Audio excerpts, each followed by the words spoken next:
masanga timtu kanalal chum kasinung gelbang anahile nangulung sit nahi ana umpunte nilagul nalungtut anasangi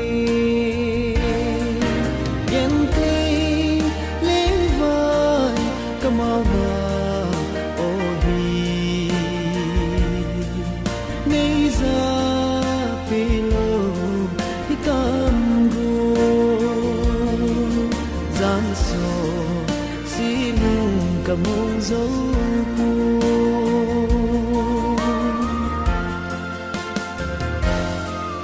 Ni banga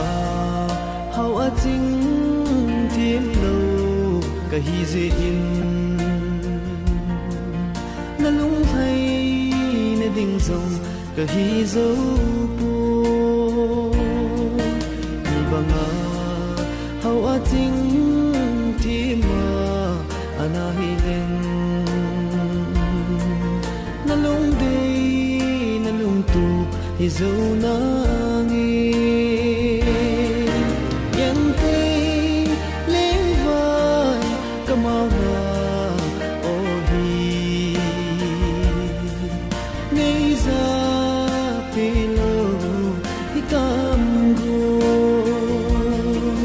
Zanso sinung kamong zopu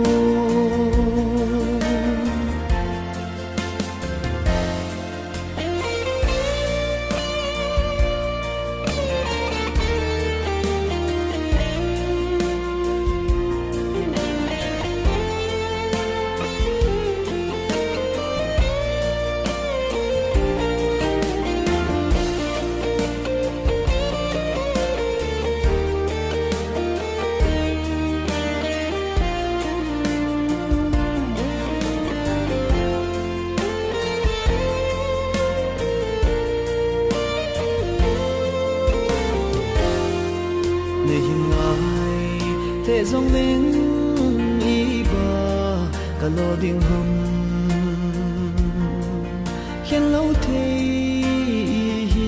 ta vui ngay nu đam xe lên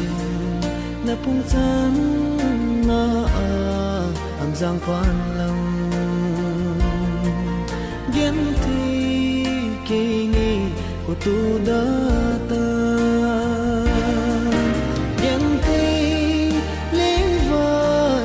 Kamawa ohi Neiza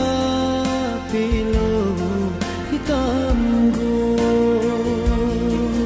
Zanso sinung kamong zopu Yente lenvay kamawa ohi Neiza hitamgu